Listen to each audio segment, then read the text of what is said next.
Hello, welcome back to my channel. Welcome back to Cleburne. So we're going to talk a little bit about my guerrilla gardening techniques.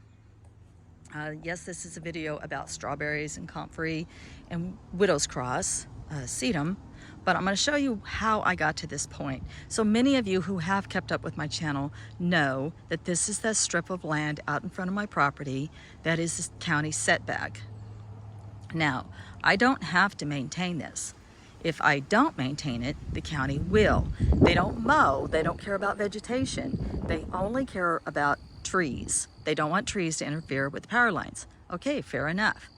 Last year they gave everybody notice. If you don't cut out your saplings, they're gonna come by and spray your trees. Well, I talked to the county and they know that I have a butterfly hatchery here. So they agreed to stay so many feet back from either side of my driveway. However, I think the wind was blowing and I think they hit my elderberry trees that my friend Deb gave me. I don't know, but I haven't seen them come back this year. And they're not trees, they're shrubs. So I don't know if that spray would have killed the shrubs, but they haven't come back. But even though the fragrant sumac is also a shrub, and it is there this year. It's the first year I've seen the fragrant sumac, so I don't understand what's going on there. Second reason why you want to maintain this is so that you don't get other people's trash, as you can see right there. Now those bottles are quite old. Now that people know that we own the land and that we're here, they don't throw their trash as much as they used to, but you still find a rogue bottle or can in there every once in a while. I want to take you down and show you what happens if you don't maintain the saplings and you let the county take care of the front of your land. Let's go see what that looks like. All right, I just got done scaring an entire herd of deer, but okay, this is what it looks like if you don't take care of it and you let the county do it. This is never coming back. This is spring. This is, we're in May. Those aren't coming back. And you'd have to change this look, you'd have to come in here and cut all of that out of here. I don't want to get to that point. That horrifies me. And I don't care what other people do with their land. It doesn't faze me one way or the other. I just don't want my land to have this fire hazard out in front of it. All right, so let's go back and we'll talk about the battle plan.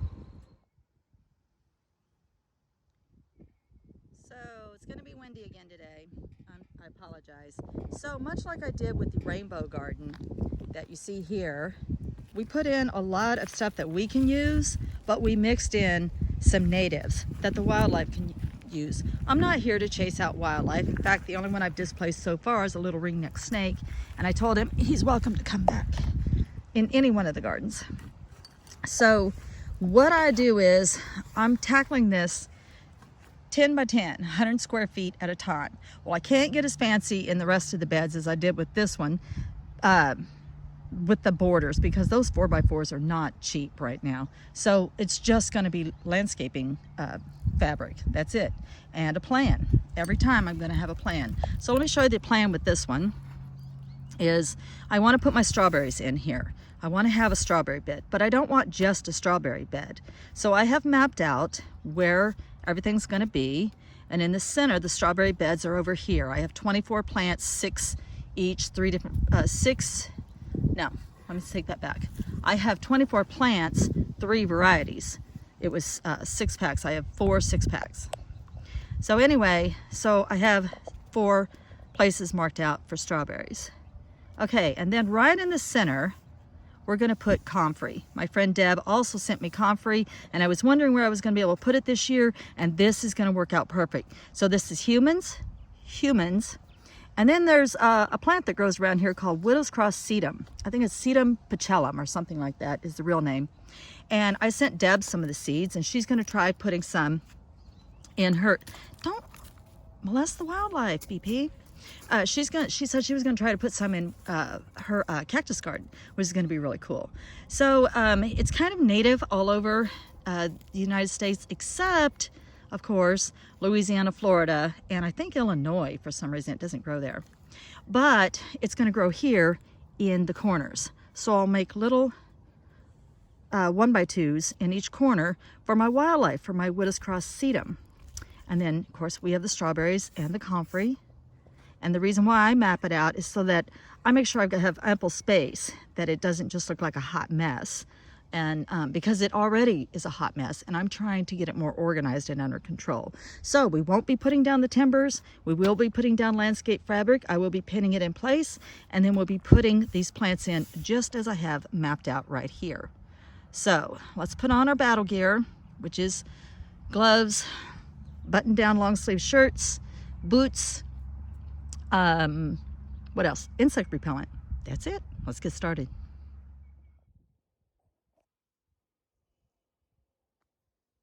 Okay, so we're getting later in the afternoon, and I went ahead and made my square 11 by 11, and that way I can have 1 foot borders. Now I want you to look at this. Pretty sure that this is a ironweed. It's a member of the daisy family, and it's native.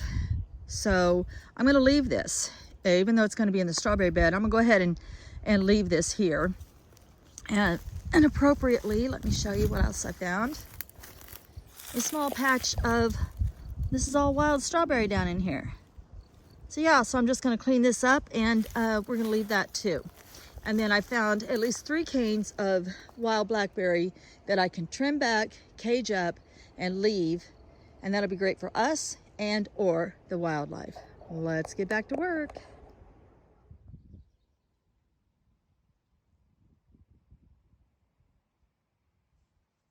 End of day 1, and we have our 11 by 11 down to bare earth. Wasn't as hard as you might think. I think I took 3 breaks, and tomorrow I'll come out and put down the landscape fabric. I'm gonna let it just kind of sit and rest tonight. There's a lot of ripping, cutting, shredding, tearing, so I'm just gonna let Mother Gaia kind of rest tonight.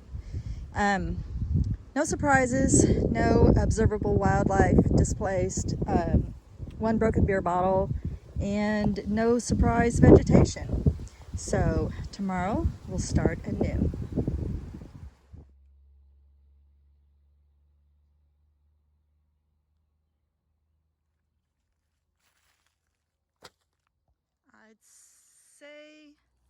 I say we're on track. So cross is a little wonky at the bottom, but it's a garden. It's not going to be perfect. It wasn't squared up to begin with, but we've got some really cool stuff. I've got space now for my comfrey. I have places for the strawberries. I'm just going to cut my X's for them. Sadly, I don't have any Widow's Cross sedum seeds. I can't find them. I don't know if I shipped them all down to Deb. It doesn't matter. I can just go right down the road and gather up some more. It's not a problem. So I decided instead to put in what's called Indian paintbrush or meadow paintbrush. So let me show you what I've got in my little area here. We've got wild strawberries. We've got a lot. There's a bunch over here. So I was reading up, will wild strawberries crossbreed with my domestic strawberries? And it says, yes, they will. They can. If your domestics are open pollinated, they can crossbreed, which wild strawberries are sweeter than domestic strawberries. So yay. Maybe we'll make our own. Nice little patch of wild strawberry back in here. So this is going to be a beautiful spot. And you know what that is? Wild Asclepia. And I saved it. All right, and then we have all of the, what I'm hoping is the ironweed from the daisy family. Okay, so now all we have to do is put in the comfrey, cut our X's for the strawberries, and put in our Indian paintbrush seeds in the corners, and then pray for rain. My friend in the city just texted me and said, it's headed your way. I said, oh, please pray. We need rain so bad. All right, let's get these strawberries in the ground. Do you smell that? That is the smell of rain on parched ground.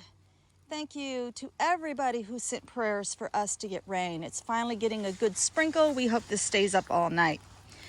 The garden is in, and I'll just go over it very quickly. So I got 3 types of strawberries other than the wild strawberries.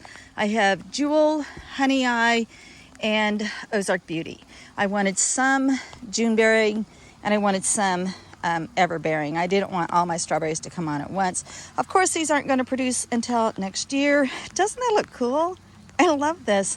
And a word from the greenhouse owner. She said no niacin, so no bunny poo this first year, and also she told me to snip off any daughters or runners the first year.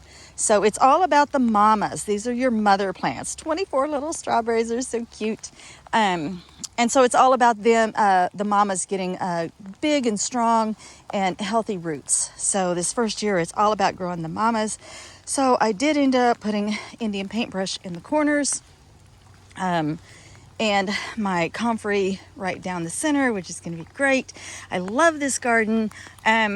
Oh, but FYI, that is not a Buddha in the middle. That is actually a laughing monk. I hear so many people mistakenly say that's a Buddha. That is not.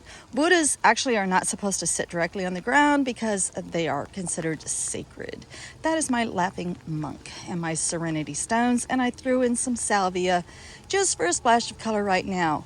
I'm going to go in the house, celebrate this rain, and celebrate another garden successfully put in place just in time for rain. Thanks for sticking with me, everybody.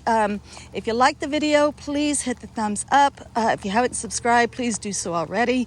And share it if you get a kick out of it. All right. Much love and light. Blessed be.